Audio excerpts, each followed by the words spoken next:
Welcome back to the channel and welcome back to another quick pick prediction video. In this video, I'll be predicting the flyweight bout between Perez versus Tatsuro Taira. And how do I feel about this one right here is I'm going low confidence Tatsuro Taira to beat Perez.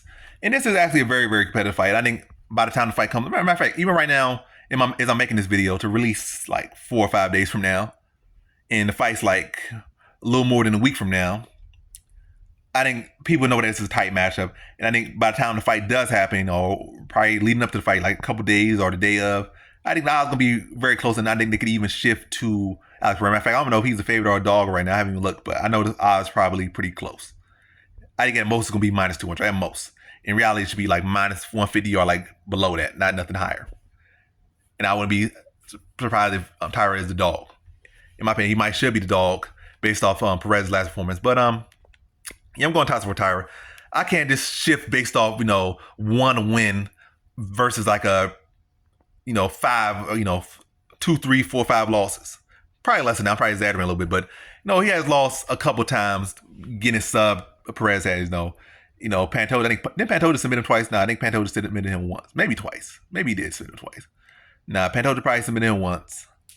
Formiga submitted him. I think someone else submitted him. He had like at least 2, 3 losses where he got submitted. I think when you look at the majority loss, kind of like submission. But yeah, Taira's a submission grappler specialist. His last opponent was like more of a mixed martial arts. They're both mixed martial arts, but his style was more mixed. If anything, a lot of times he got work done in the feet more so than the grappling, and he was shitty. Taira is going to look to, it's not going to be no ifs and no buts. He's going to look to grappling. You look at Mokaev, was very predictable with his offense, but he still was able to have success grappling him. And now it's like a 5-round fight. So it's a lot of different elements to this one. But I'm going to favor historics, and historics definitely seem that Perez has issues in the grappling. Yes, he was stepped away and spent a lot of time grappling, which I guess helped him in the Mokaev fight to not get submitted, because he was doing, not really fighting, he was doing grappling tournaments, but not really doing MMA. And, whatever the case may be. I'm going to historics, and I feel like Taira, it's going to be a gritty, scrappy fight, but I feel like Taira will be to have success in the grappling, because it's not like he's going to go out there with some delusion that, I got to strike with this guy, or I need to strike with this guy. He does need to strike and mix it up. He can't just go out there expecting just a one-dimensional fight, but he's definitely going to come in with the focus that I need to grapple for 25 or 50 minutes. It might be 25 minutes, but I got to, if need be, I need to grapple with twice the pressure and pace. So, might as well be 50-minute fight. I got to train for that. So it's not going to be coming in here, I just need 1 takedown to submit him, or 2 takedowns, or 3 rounds. Now I need to come here over-prepared. And he's going to come in here, definitely looking to gain respect on the striking, but by no means is he going to look at it as, I could win this fight on the feet. Like, he might feel like I can, but he's definitely he's not going to get away from his bread and butter. And I feel like that's like the same thing with Mokaev. Mokaev feel like I could win the striking battle, I feel. But by no means am I going to, get away from where my bread and butter is. And I feel like that's the same thing with Tatsuro Taira.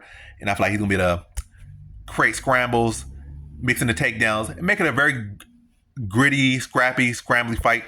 And definitely going to be back and forth. But I feel like, in that intense fight, I feel like that's going to, especially when the fight wears on, I feel like Perez is going to be more open for submissions. In the scrambles, in the transition. And I feel like in that position, Taira's gonna be the more, he's gonna be the more savvy guy, especially as a young guy. Those young guys are better in those scrambles, better in those positions because they're like faster, quicker, and just fresher guys, and they're just more creative and more unpredictable in those things. And Perez is gonna have a lapse, and I feel in the scrambles later into the fight, probably like 3rd round, and I feel like Taira's gonna be exploited and find that submission and tap him out 3rd round. So in this one, I got Tatsuro Taira via 3rd round submission.